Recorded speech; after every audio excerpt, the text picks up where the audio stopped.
오늘 하나님께서 우리에게 주신 말씀은 에스겔 22장 1절에서 16절입니다. 에스겔서 22장 1절에서 16절 찾으셔서 함께 교독하겠습니다. 제가 먼저 1절 봉독합니다.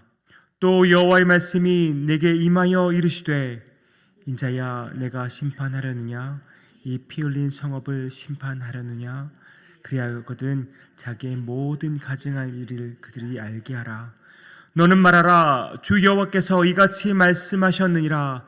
자기 가운데 피를 흘려 벌 받을 때가 이르게 하며 우상을 만들어 스스로 더럽히는 성아, 내가 흘린 피로 말미암아 죄가 있고 내가 만든 우상으로 말미암아 스스로 더럽혔으니 내 날이 가까웠고 내 연한이 찼도다.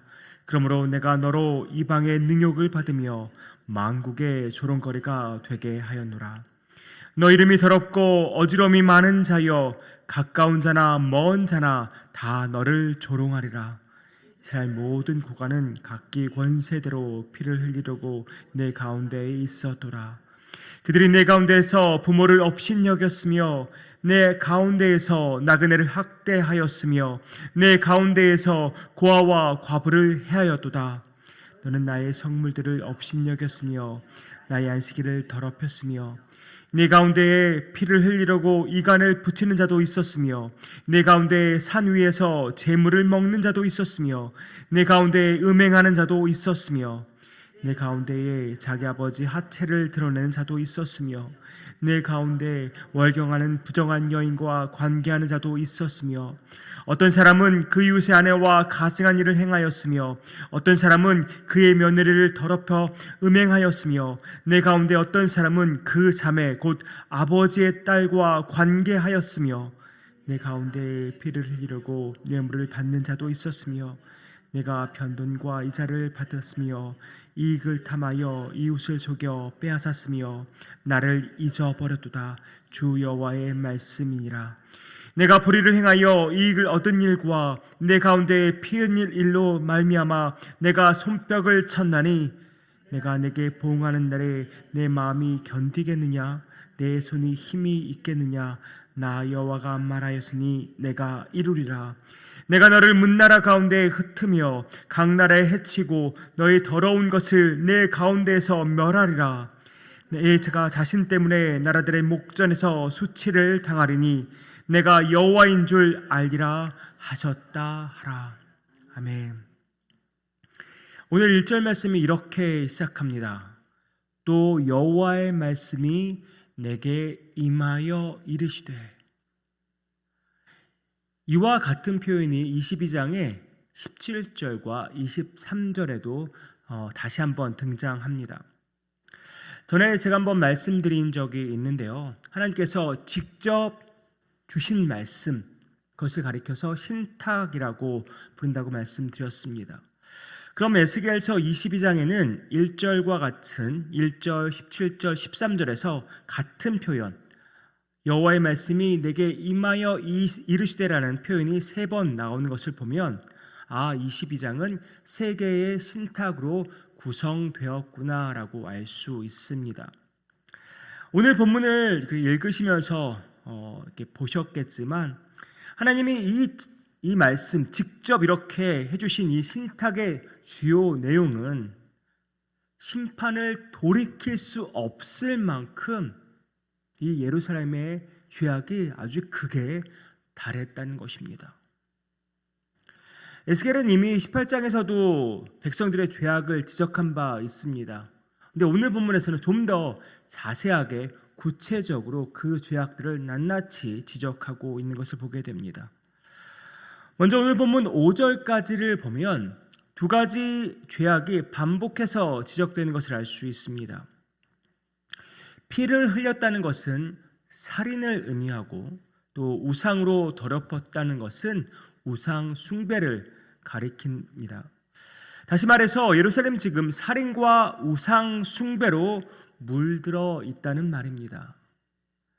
우리가 죄의 경중을 논하는 것은 쉽지 않지만 인간이 인간에게 할 수 있는 가장 심각한 죄는 살인이 아닌가 싶습니다. 그런데 그 살인이 가득하다? 그렇다면 이미 예루살렘은 무너질 대로 무너져 있는 것입니다. 또 에스겔은 살인과 함께 우상 숭배를 죄악으로 지적하고 있는데요. 무슨 말이겠습니까? 살인이 인간에게 저지를 수 있는 가장 심각한 범죄라면 하나님께 대한 가장 심각한 범죄는 바로 우상 숭배라는 것입니다. 하나님의 백성이라면 자기 삶의 최우선순위는 바로 하나님이어야 합니다. 그런데 이들은 하나님을 다른 이방신들로 대체한 것이죠. 그래서 한 주석가는 이 부분을 이렇게 표현합니다. 하나님을 자기의 삶에서 살해하는 행위, 이것이 바로 우상 숭배라는 것입니다. 그러니까 내 삶에서 하나님을 없애버리는 것, 이것이 바로 우상 숭배라는 것이죠. 자, 이 말씀을 묵상하면서 팀 켈러 목사님이 하신 그런 말씀, 우상 분별법이 떠올랐습니다. 목사님 이렇게 말씀하셨는데요. 당신의 마음을 채우고 있는 것이 당신이 섬기는 신입니다. 당신의 마음을 지금 채우고 있는 것이 지금 당신이 섬기고 있는 신입니다. 성도님들 어떠십니까? 성도님들 마음을 채우고 있는 것이 무엇입니까? 여러분 마음을 지금 가득 채우고 있는 것이 무엇입니까? 하나님입니까? 아니면 다른 것들입니까? 내가 더 관심을 갖고 더 시간을 투자하고 또 더 많이 생각하고 또 그것에 에너지를 쏟고 있는 것, 이것이 바로 내 마음을 채우고 있는 것이고 또 내가 지금 그것을 섬기고 있는 것입니다. 저는 저와 여러분의 마음속에 가득 채워진 것이 오직 하나님이기를 소망합니다. 여호와 하나님만이 저와 여러분이 섬기는 유일한 신이기를 소망합니다. 6절 이후부터 다양한 죄악들이 나열되고 있습니다. 부모를 업신여기고 또 나그네와 과부와 고아를 학대합니다. 안식일을 지키지도 않습니다.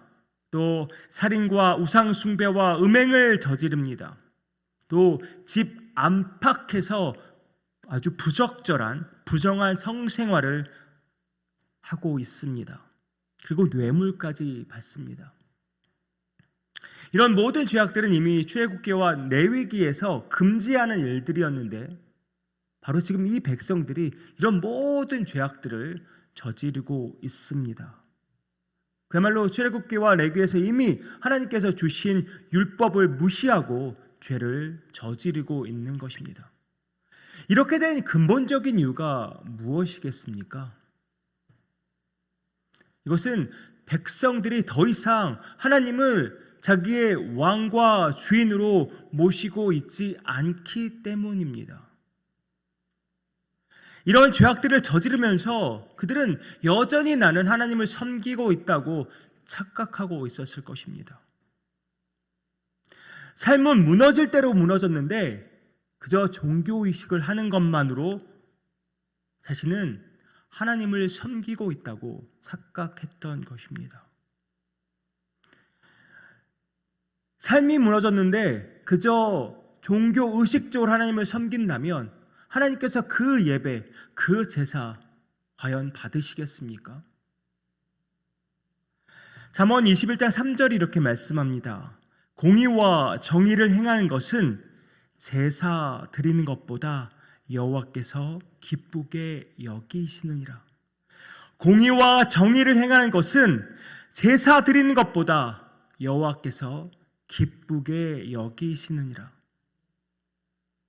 공의와 정의를 행하지 않는다는 말은 더 이상 하나님을 두려워하지 않는다는 말입니다. 더 이상 마음을 채우고 있는 것이 하나님이 아니라는 말입니다. 더 이상 하나님을 내 삶의 주인이요 왕으로 모시고 살고 있지 않다는 의미입니다. 이것은 예루살렘의 가장 큰 문제인 동시에 오늘을 살아가고 있는 우리의 문제이기도 합니다. 오늘 본문 12절 마지막에 뭐라고 말씀합니까? 나를 잊어버렸도다. 나를 잊어버렸도다. 여호와께서 그의 백성에게 말씀하십니다. 너희가 나를 잊어버렸도다. 이 무시무시한 말씀, 하나님께서 우리에게도 하시고 있는 말씀 아닙니까? 아무개야, 너가 나를 잊어버렸구나. 너의 마음은 다른 것들로 가득 채워져 있구나. 마음속에 무엇을 채우고 사느냐에 따라서 우리의 삶이 달라집니다. 우리는 우리가 품고 있고 생각하고 있는 것을 말하고 또 행동으로 보입니다. 저와 여러분의 말과 행동이 여호와 하나님을 기쁘시게 하는 것 맞습니까? 하나님이 원하시는 삶, 우리가 지금 살아가고 있습니까? 바벨론의 포로로 끌려간 유다 백성들, 나와 생각 없다고만 생각하십니까? 그들의 모습이 바로 나의 모습이란 생각은 안 드십니까? 오늘 이 시간 조용히 우리 자기 자신을 돌아보는 시간 갖기를 원합니다. 우리가 내뱉는 말과 우리가 하는 행동 한번 낱낱이 살펴보기 원합니다. 내 기준과 가치관으로 그것을 판단하는 것이 아니라 오직 하나님의 말씀으로 내가 내뱉는 말, 내가 하는 행동을 한번 살펴보기 원합니다. 분명 하나님이 원하시는 것이라면 우리 주변에 아름다운 열매가 맺힐 것입니다. 그러나 하나님이 원치 않는 것이라면 우리 주변에는 상처와 아픔과 갈등들이 존재할 것입니다. 나를 살피고 주님께 온전히 돌아설 수 있는 저와 여러분 되기를 소망합니다. 너가 나를 잊어버렸구나. 나는 슬프고 두려운 말 우리 듣지 않기 원합니다. 믿음과 일상생활은 분리될 수 없습니다. 그것을 분리시켜 산다면 그 사람은 정말 이중적인 삶을 살아가는 것입니다. 하나님을 사랑한다면 이웃을 사랑할 수밖에 없습니다. 하나님과의 관계가 바르다면 이웃과의 관계도 바를 수밖에 없습니다. 내 마음속에 오직 하나님을 가득 채우고 주님이 기뻐하시는 삶, 오늘도 살아가는 저와 여러분 되기를 소망합니다. 하나님과의 바른 관계 안에서 세상에선 빛의 자녀로 온전히 그 역할을 제대로 감당해내는 우리 모두 되기 원합니다. 하나님의 백성답게, 하나님의 자녀답게 온전한 삶 살아가는 누장의 모든 권속들 되기를 주님의 이름으로 축복합니다. 기도하겠습니다. 아버지 하나님, 무너질 대로 무너진 예루살렘의 모습을 봅니다. 죄악이 관영한 예루살렘의 모습을 봅니다. 혹시 주님, 그 모습이 내 모습은 아닙니까? 더 이상 하나님을 내 마음속에 채우지 않고 다른 곳으로 가득 채우며 그것을 좇아 살아가는 것, 그것이 바로 내 모습은 아닙니까? 이 시간 주님 회개하며 나가기 원합니다. 나의 연약함, 나의 죄악됨 다 주님 앞에 올려드립니다. 내 마음을 채우는 것 오직 여호와 하나님이기를 간절히 소망합니다. 주여, 내 마음속을 가득 채워주시고 나의 삶을 주의 삶으로 인도하여 주시옵소서. 이 모든 말씀 예수 그리스도의 이름으로 기도하옵나이다. 아멘.